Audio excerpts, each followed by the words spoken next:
সবেমাত্র রমজান মাস বিদায় নিয়েছে। ঈদের দিন সকালবেলায় কয়েকজন ছোট বালক মিলে হযরত হাসান এবং হুসাইন রাদিয়াল্লাহু তাআলা আনহুকে বলতে লাগলো, আজকে তো ঈদের দিন, আমরা সবাই দেখো কেমন নতুন জামা কাপড় পরে এসেছি, কিন্তু তোমাদের নতুন জামা কোথায়?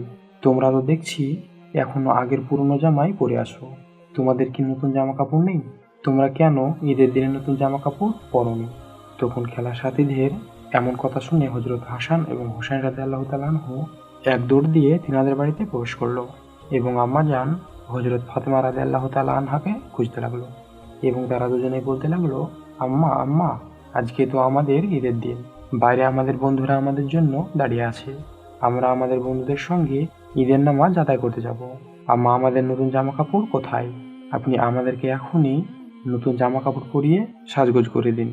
তখন হযরত ফাতেমাতুজ জোহরা রাদিয়াল্লাহু তাআলা আনহা কলিজার টুকরা হাসান ও হুসাইনের কথা শুনে অত্যন্ত চিন্তিত হয়ে গেলেন।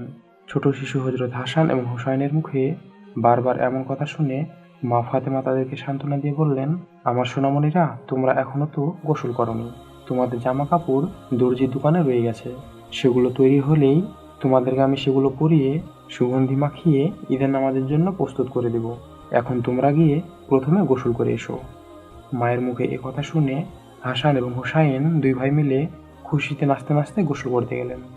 এদিকে মা ফাতেমাতুজ জোহরা রাদিয়াল্লাহু তাআলা আনহা অত্যন্ত চিন্তায় পড়ে গেলেন এবং তাড়াতাড়ি করে তিনি বাড়ির সমস্ত কাজকর্ম ফেলে দিয়ে জায়নামাজ বিছিয়ে নামাজে বসে গেলেন এবং পরম করুণাময় আল্লাহ তাআলার কাছে কেঁদে কেঁদে বলতে লাগলেন, হে রাব্বুল আলামিন, হে আমার পরওয়ারদিগার, আপনার কাছে তো কোনো কিছুই অজানা নয়।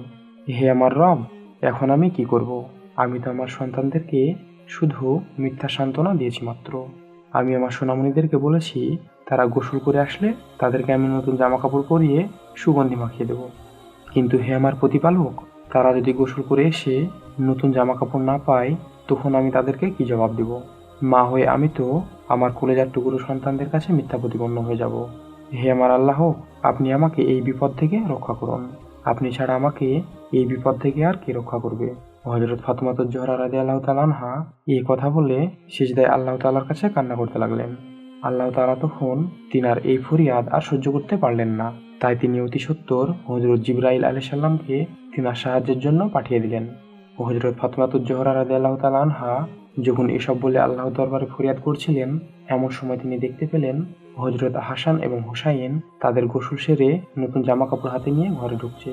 তখন হযরত ফাতেমাতুজ জোহরা হাসান এবং হুসাইনকে জিজ্ঞাসা করলেন, সোনামণিরা, তোমাদের হাতে এগুলো কাদের জামা কাপড় এবং এগুলো তোমরা কোথা থেকে পেলে?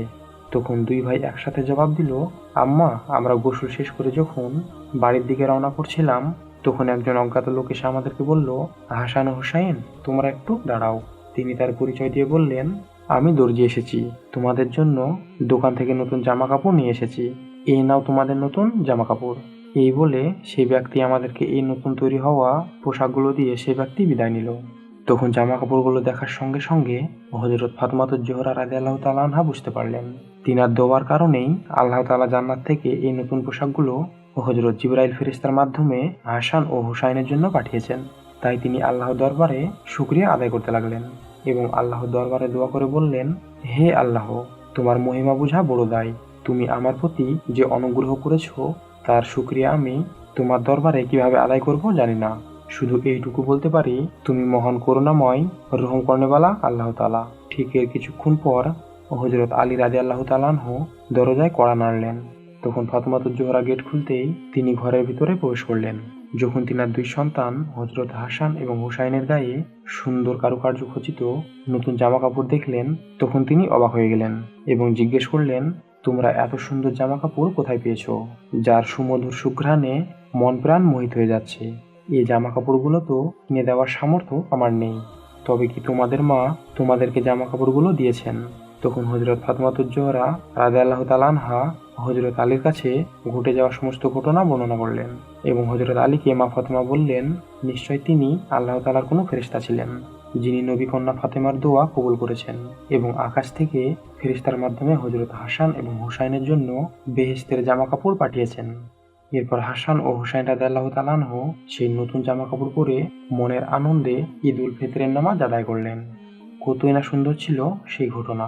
তো প্রিয় দিনী ভাই, ভিডিওটি সম্পর্কে কমেন্ট অবশ্যই আপনাদের মতামত দিবেন এবং চ্যানেলে নতুন হয়ে থাকলে চ্যানেলটি সাবস্ক্রাইব করে আমাদের সাথে যুক্ত হতে ভুলবেন না যেন। সবাই ভালো থাকবেন।